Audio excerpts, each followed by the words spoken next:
Hey there, friends and enemies, JoPa here again, and today I need to talk about the absolutely massive rumors that Starfield is coming to the PlayStation 5, and not only is it dropping on the PS5, but likely coming this year, which is pretty insane to me. I did not expect this so soon, and I did not see it coming at all. Microsoft spent a lot of money to purchase Bethesda. They've been touting Starfield as their essentially system seller, their big console exclusive that would push a lot of people towards the Xbox. And now we see that it's likely coming to the PS5 with a lot of industry insiders backing this up. So it isn't just some random account talking about this. A lot of people are seemingly confirming that it will be dropping on the PS5, with it likely coming after the first DLC called Shattered Space does arrive. So likely we're going to see a shift in the way Microsoft does things from now on, where just like PlayStation does, PlayStation will drop a game on PlayStation consoles first, and then several months later they will also drop it on PC, maybe even a year later. And then I think that's what we're going to see from Microsoft at this point, if they stick to this plan, where games drop first on Xbox, Game Pass, and PC, and then eventually come to the PS5. I wouldn't be shocked by that at all. Now, real quick, I want to run down the list of games so far that people are talking about likely dropping on the PlayStation 5.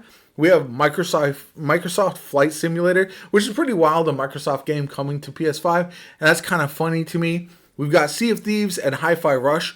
Both of those have been long rumored to be coming to the PS5, and I'm not surprised by either one, just because of the developer's history, because the games would likely fit very well on PlayStation consoles. Sea of Thieves specifically, as a multiplayer game, could use a bump in player base with PS players jumping on as well. And then Hi-Fi Rush, I think, would really benefit from the haptic feedback and other benefits of using a PS5 controller if they do invest in that kind of technology.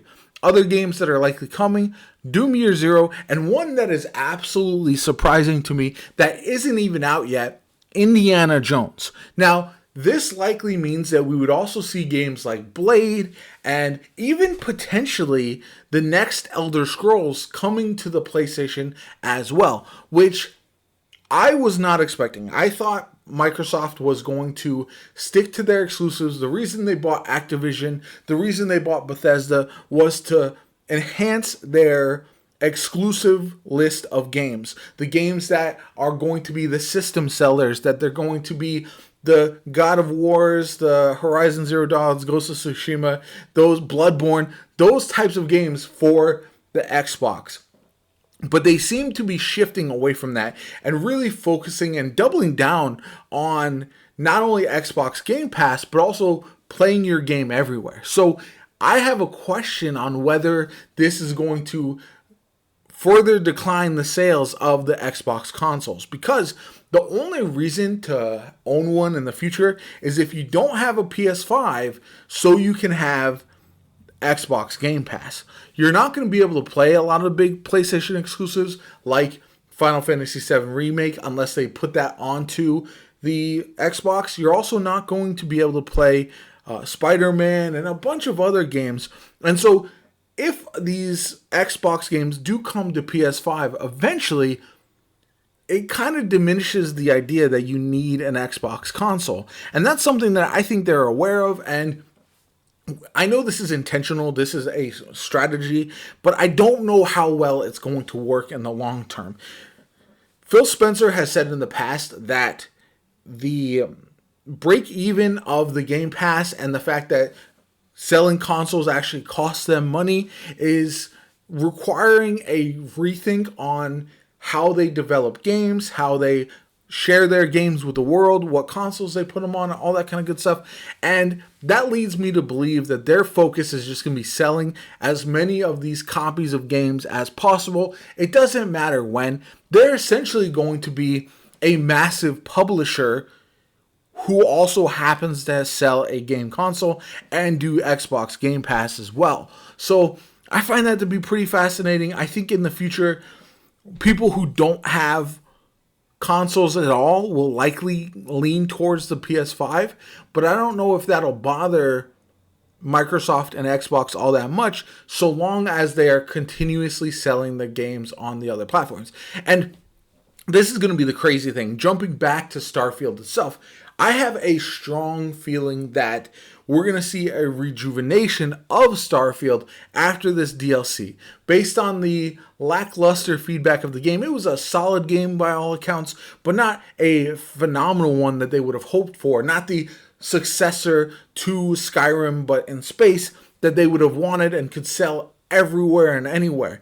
Instead, what I think is going to happen is they're going to put a lot of time, energy, and effort into this first DLC, not only upgrading the game itself, the base game, but also ensuring that the DLC content is worth it. And if you think about other games that struggled at launch and didn't really hit the heights that it wanted to, but you look at, for example, Cyberpunk 2077 really took a leap with Phantom Liberty. Yes, it improved over the course of time, but with Phantom Liberty, it became a whole nother beast entirely. And so that's what I believe will happen eventually with Starfield. And it would be absolutely fascinating to me if Starfield becomes this wildly phenomenal game right as it's about to launch on PS5, and then it lives up to everyone's expectations. They would obviously sell a ton of copies, and a lot of people would be excited about that. So I'm very, very curious. It's essentially like the Xbox players would have been early access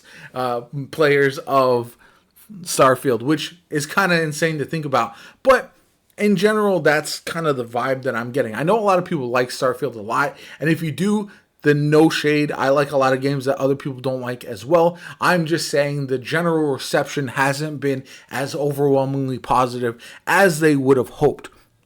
The nice thing about it, it didn't have a lot of bugs and glitches to fix. It didn't have a lot of significant problems. So because of that, it wasn't a dumpster fire in the same way that Cyberpunk 2077 was at launch, and that's why I think it can be fully redeemed. And if they put the energy necessary into the game, and they know that it's coming to PlayStation 5 as well, so that way you'll have a lot more people trying to play the game, that would be a perfect opportunity to really get it right and really improve the game in massive ways. So I'm very curious to see how that's all going to be worked out.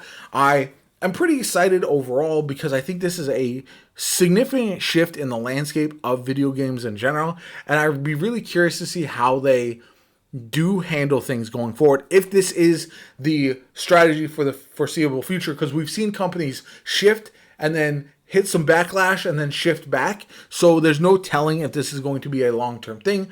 If it is, though, it's good for gamers. There's more options. There's more places to play for a lot of your different games. But I think it's obviously bad if you're an Xbox console owner, because it's almost less of a reason to have one unless you're a die-hard Xbox Game Pass type of gamer who doesn't have a PC. So let me know in the comments if what I'm saying makes sense, if you agree, disagree, if you're still excited that you own a Xbox or not. If you own a PS5, are you looking forward to these types of games dropping on the PlayStation as well? Let me know in the comments down below. Like the video, subscribe to the channel if you want to see more content of this nature. Have a good one, and I'll catch you all later.